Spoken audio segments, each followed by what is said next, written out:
इस बंदे ने बस यूं ही अपनी उंगलियां हिलाई, अचानक एक तगड़ा योद्धा हवा में उड़ गया और आसमान में बिग डिपर तारे को भी टक्कर मार दी। उस पल सबके होश उड़ गए। जिसे लोग लूजर समझते थे वो तो असल में 1 लाख की बैटल पावर वाला टॉप लेवल का पावर हाउस निकला। किसी को नहीं पता था कि ये बंदा अपनी पिछले जन्म में रीबोर्न हो चुका था। वो अपने परिवार का सबसे बड़ा बेटा था, लेकिन सब उसे सिंप कहकर हंसते थे। उसने अपनी सारी दौलत एक चालाक औरत को खुश करने में झोंक दी। जब उसके पिता ने उसका साथ देने की कोशिश की तो उस औरत ने उसे ठंडा रवैया दिखाया। बाद में उसी औरत के नए बॉयफ्रेंड ने उसे मार डाला। अपने पिता की लाश के सामने घुटनों पर बैठकर उसने कसम खाई कि अगर उसे दूसरा मौका मिला तो वो अपनी किस्मत बदल देगा और सबको सबक सिखाएगा। तभी आसमान से एक जबरदस्त बिजली उस पर गिरी और उसने 10,000 गुना रिटर्न सिस्टम जगा लिया। अब जब भी वो उस औरत को गिफ्ट देगा उसकी बैटल पावर 10,000 गुना बढ़ जाएगी। जब उसने आंखें खोली तो वो उस दिन पर वापस पहुंच चुका था जब उसका कॉम्बैट टेस्ट हुआ था। जैसा सोचा था टेस्ट में उसकी पावर बहुत कम दिखी। घर जाकर उसके पिता ने उसे वो गिफ्ट्स दिए जो उसने मांगे थे और कहा जा उस औरत को दे दे। उसने वैसा ही किया और सचमुच उसकी पावर फटाफट बढ़ गई। लेकिन उस औरत ने वो गिफ्ट अपने नए बॉयफ्रेंड को फेंक दिया और उसके साथ शॉपिंग करने निकल गई। बंदा बस ठंडी स्माइल के साथ देखता रहा क्योंकि यही उसकी चढ़ाई का पहला कदम था। जब वो लोग एक लग्जरी स्टोर पहुंचे वो औरत अपने नए बॉयफ्रेंड के लिए सामान खरीदना चाहती थी। तभी ये बंदा बीच में आया और उसने हर वो चीज खरीद ली जिसे औरत ने छुआ। उसने घमंड से ऐलान किया जो भी ये औरत छुएगी मैं वो सब बल्क में खरीद लूंगा। औरत को यकीन नहीं हुआ लेकिन उसने स्टोर की सारी शेल्व्स खाली करनी शुरू कर दी, एक के बाद एक चीज। उसका नौकर उसे बार बार याद दिलाता रहा कि सारा पैसा खर्च हो गया, लेकिन बंदे ने सीधे अपनी पूरी फैमिली एस्टेट को गिरवी रख दिया। स्टोर का मालिक तो खुशी से झूम उठा। अपनी ताकत चेक करने के लिए उसने एक झील की तरफ जबरदस्त एनर्जी वेव फेंकी। पहले तो कुछ नहीं हुआ, लेकिन जैसे ही वो वहां से गया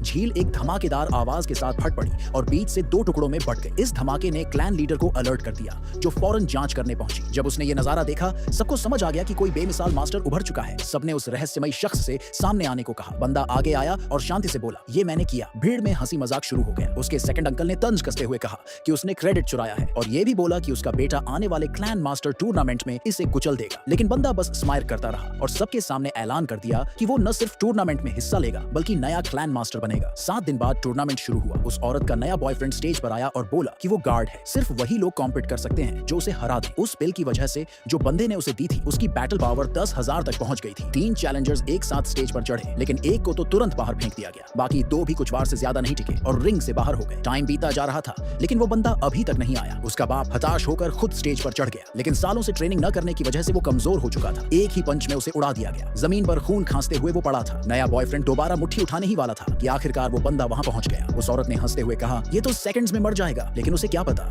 ये वही बंदा नहीं था जिसे वो पहले जानती थी। वो अपनी इनर एनर्जी के साथ स्टेज पर ग्रेसफुली उतरा, लेकिन तभी ग्रैंड एल्डर को कुछ अजीब सा महसूस हुआ।